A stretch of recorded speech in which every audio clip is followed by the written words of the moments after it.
AG ನ್ಯೂಸ್ಗೆ ಸ್ವಾಗತ.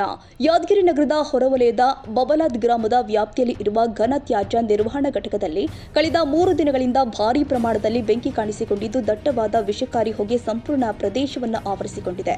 ಪರಿಣಾಮವಾಗಿ ಸುತ್ತಮುತ್ತಲಿನ ಗ್ರಾಮಗಳ ಜನ ಉಸಿರಾಟದ ತೊಂದರೆ ಸೇರಿ ಹಲವು ಆರೋಗ್ಯ ಸಮಸ್ಯೆಗಳನ್ನು ಎದುರಿಸುತ್ತಿದ್ದಾರೆ ಎಂಬ ಗಂಭೀರ ಆರೋಪಗಳು ಕೇಳಿಬಂದಿದೆ.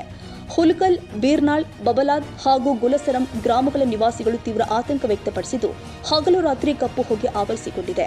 ಮನೆಗಳಲ್ಲಿ ಇರಲು ಸಾಧ್ಯವಾಗ್ತಾ ಇಲ್ಲ. ಮಕ್ಕಳಿಗೆ, ವೃದ್ಧರಿಗೆ ಹಾಗೂ ಅಸ್ತಮ ರೋಗಿಗಳಿಗೆ ಉಸಿರಾಟ ಸಮಸ್ಯೆ ಹೆಚ್ಚಾಗಿದೆ ಅಂತ ತಮ್ಮ ಆಕ್ರೋಶವನ್ನು ಹೊರಹಾಕಿದ್ದಾರೆ.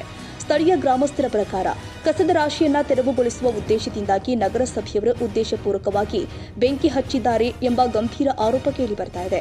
ಕಸದ ಸಮಸ್ಯೆ ನಿವಾರಣೆ ಮಾಡುವ ಬದಲು ಸುಟ್ಟು ಹಾಕುವ ಮೂಲಕ ಪರಿಸರ ಹಾಗೂ ಸಾರ್ವಜನಿಕರ ಆರೋಗ್ಯದ ಜೊತೆ ಆಟವಾಡಲಾಗ್ತಾ ಇದೆ ಅಂತ ಗ್ರಾಮಸ್ಥರು ದೂರಿದ್ದಾರೆ. ಆದರೆ ಈ ಆರೋಪವನ್ನ ನಗರಸಭೆ ಅಧಿಕಾರಿಗಳು ತಳ್ಳಿಹಾಕಿದ್ದು ಪಕ್ಕದ ಹೊಲದಲ್ಲಿ ರೈತರು ಕಸ ಸುಟ್ಟ ಪರಿಣಾಮ ಬೆಂಕಿಯ ಕಿಡಿ ತ್ಯಾಜ್ಯ ಘಟಕದ ಕಸದ ರಾಶಿಗೆ ತಗುಲಿ ಅಗ್ನಿ ಅವಘಡ ಸಂಭವಿಸಿದೆ ಎಂದು ಸ್ಪಷ್ಟನೆ ಕೊಟ್ಟಿದ್ದಾರೆ. ಇದೀಗ ಘಟನೆಯು ಸಾರ್ವಜನಿಕ ಆರೋಗ್ಯ ಹಾಗೂ ಪರಿಸರ ಸುರಕ್ಷತೆ ಕುರಿತಾಗಿ ಗಂಭೀರ ಚರ್ಚೆಗೆ ಕಾರಣವಾಗಿದ್ದು ವಿಷಕಾರಿ ಹೊಗೆಯಿಂದ ಪರಿಸರ ಮಾಲಿನ್ಯವೂ ಹೆಚ್ಚಾಗಿದೆ. 3 ದಿನಗಳಿಂದ ನಿರಂತರವಾಗಿ ಹೊತ್ತಿ ಉರಿಯುತ್ತಿರುವ ಕಸದ ರಾಶಿಯಿಂದ ಹೊರಬರುತ್ತಿರುವ ಹೊಗೆ ಜನರಲ್ಲಿ ಭಯದ ವಾತಾವರಣ ಸೃಷ್ಟಿ ಮಾಡಿದೆ. ಗ್ರಾಮಸ್ಥರು, ಜಿಲ್ಲಾಡಳಿತ ಹಾಗೂ ಸಂಬಂಧಿಸಿದ ಅಧಿಕಾರಿಗಳು ಕೂಡಲೇ ಸ್ಥಳಕ್ಕೆ ಭೇಟಿ ಕೊಟ್ಟು ಪರಿಸ್ಥಿತಿಯನ್ನ ಪರಿಶೀಲಿಸಿ ಬೆಂಕಿಯನ್ನ ಸಂಪೂರ್ಣವಾಗಿ ನಂದಿಸಲು ತುರ್ತು ಕ್ರಮ ಕೈಗೊಳ್ಳಬೇಕು ಅಂತ ಆಗ್ರಹಿಸಿದ್ದಾರೆ. ಜೊತೆಗೆ ಈ ಘಟನೆಗೆ ಕಾರಣರಾದವರ ವಿರುದ್ಧ ಸೂಕ್ತ ಕಾನೂನು ಕ್ರಮ ಜರುಗಿಸಬೇಕು. ಹಾಗೆಯೇ ಸಾರ್ವಜನಿಕರ ಆರೋಗ್ಯ ರಕ್ಷಣೆಗೆ ತಕ್ಷಣ ವೈದ್ಯಕೀಯ ಶಿಬಿರಗಳನ್ನು ಆಯೋಜನೆ ಮಾಡಬೇಕು ಅಂತ ಒತ್ತಾಯಿಸಿದ್ದಾರೆ. Nizamuddin, Yadgir, AG news.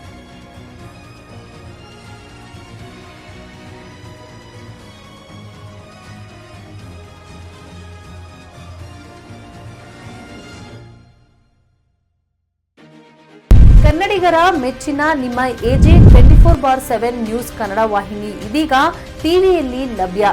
ವೇಳೆ ನೋಟಿಸ್ ಕೊಟ್ಟಿದ್ರೆ ವಾಪಸ್ ತಗೋತೀವಿ.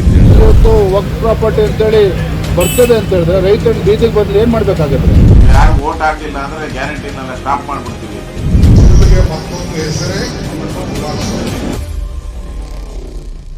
ಕರ್ನಾಟಕ ಮತ್ತು ದೇಶ ವಿದೇಶ 360 ಡಿಗ್ರಿ ಸುದ್ದಿ ಹಾಗೂ ಉತ್ತರ ಕರ್ನಾಟಕ, ಬೆಳಗಾವಿ, ಬಾಗಲಕೋಟೆ, ಧಾರವಾಡ, ಹಾವೇರಿ, ಗದಗ, ಬಿಜಾಪುರ ಜಿಲ್ಲೆಯ ಕ್ಷಣ ಕ್ಷಣದ ವಿವರವನ್ನ ಪಡೆಯುವುದಕ್ಕೆ ಎಜೆ 24/7 ನ್ಯೂಸ್ ಕನ್ನಡ ವಾಹಿನಿಯನ್ನ ಲೈಕ್ ಮಾಡಿ, ವಿಡಿಯೋಗಳನ್ನ ಶೇರ್ ಮಾಡಿ, ಕಮೆಂಟ್ ಮಾಡುವ ಮೂಲಕ ನಮ್ಮ ವಾಹಿನಿಗೆ ಸಹಕಾರ ನೀಡಿ ಮತ್ತು ಚಾನೆಲ್ ಅನ್ನ ಸಬ್ಸ್ಕ್ರೈಬ್ ಮಾಡಿ.